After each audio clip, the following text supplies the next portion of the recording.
Dear students, आज का हमारा टॉपिक है व्यवहारवादी दृष्टिकोण का मूल्यांकन। राजनीति शास्त्र के पिछले 2500 वर्षों के इतिहास में किसी एक दृष्टिकोण का इस तरह या इस प्रकार से इतना अचानक प्रभाव उदय नहीं हुआ जितना कि व्यवहारवाद का हुआ। शिकागो विश्वविद्यालय के वैज्ञानिकों के एक समूह ने व्यवहारवादी विज्ञान शब्दों का 1949 में सर्जन किया और 1-2 वर्षों में ही सभी सामाजिक विज्ञान व्यवहारवादी बिल्ले से युक्त हो गए। सभी सामाजिक वैज्ञानिक अपने आप को व्यवहारवादी मानने लगे। राजनीति शास्त्री तो व्यवहारवाद से झूम उठे और एक नए राजनीति शास्त्र का दिवास्वप्न बन गया। राजनीति शास्त्र के इतिहास में यह अजीब बात तब और भी अजीबोगरीब बन गई कि अचानक आया यह आंदोलन 10-15 वर्षों में ही यानी 1970 तक अपना स्वरूप बदल लिया। व्यवहारवाद के स्थान पर उत्तर व्यवहारवाद आ गया और व्यवहारवाद के प्रवक्ता ही उनके आलोचक बन गए।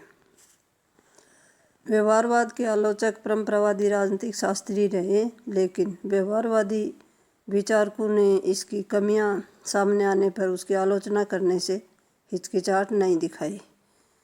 लियो स्ट्रॉस, क्रिश्चियन वे और एरिक बोगेलिन ने इनकी अनेक कमियों को स्पष्टता स्वरूप प्रकट किया है, किंतु मेलफोर्ड सिबली ने अपने एक लेख द लिमिटेशंस ऑफ बिहेवियर का कई कमियों के साथ अच्छी तरह उजागर किया है। पॉइंट नंबर 1 है अनुसंधान व शोध के लिए विषय का चयन मूल्यों द्वारा ही होता है। मूल्यों को बिल्कुल नज़रअंदाज नहीं किया जा सकता है।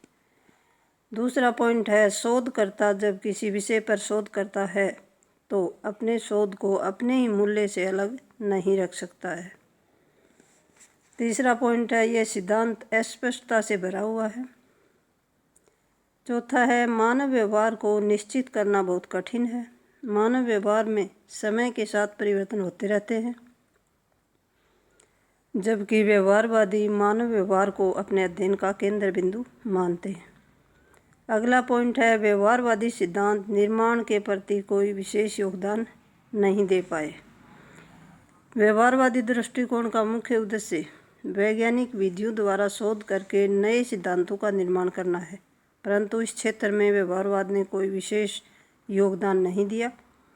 व्यवहारवादी दृष्टिकोण के आधार पर कुछ राजनीतिक तथ्यों संबंधी शोध तो अवश्य हुए, परंतु ऐसे शोध छोटे स्तर पर होने के कारण समूचे विश्व के लिए विश्वसनीय सिद्धांत निश्चित नहीं कर पाए। अगला पॉइंट है व्यवहारवादी दृष्टिकोण प्रतिक्रियावादी है। व्यवहारवाद दृष्टिकोण होने के बावजूद भी प्रतिक्रियावादी है और अनुदारवादी दृष्टिकोण है। यह दृष्टिकोण निष्पक्ष तथ्यों के साथ संबंधित है और वर्तमान स्थिति में परिवर्तन करना इसका कोई उद्देश्य नहीं है। इसलिए यह कहा जा सकता है कि यह दृष्टिकोण यथास्थिति बनाने के पक्ष में है, जो सिद्धांत सामाजिक परिवर्तन के लिए वचनबद्ध नहीं है और जिस सिद्धांत ने समाज में हो रहे परिवर्तन के लिए उन उत्तरदायी शक्तियों के प्रति कोई ध्यान नहीं देना है, वह सिद्धांत निश्चित तौर पर प्रतिक्रियावादी सिद्धांत ही हो सकता है।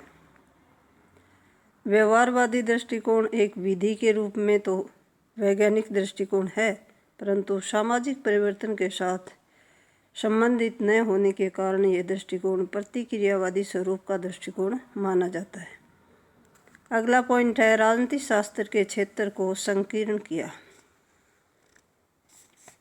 इस दृष्टिकोण ने राजनीति शास्त्र के क्षेत्र को कुछ सीमा तक सीमित कर दिया है। आलोचकों का कहना है कि व्यवहारवादी विचारक राजनीति शास्त्र के केवल उन पक्षों का अध्ययन करना चाहते हैं जिन पदों संबंधी सामग्री का प्रमाणीकरण किया जाता हो या वे निरीक्षण योग्य हैं।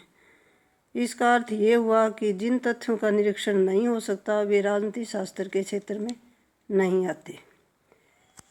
व्यवहारवादियों के आलोचकों ने यह भी आरोप लगाया है कि उन्होंने राजनीतिक शास्त्र को अंतरशास्त्रीय अध्ययन का विषय बनाकर उसकी प्रतिष्ठा को कम किया है। थैंक्स।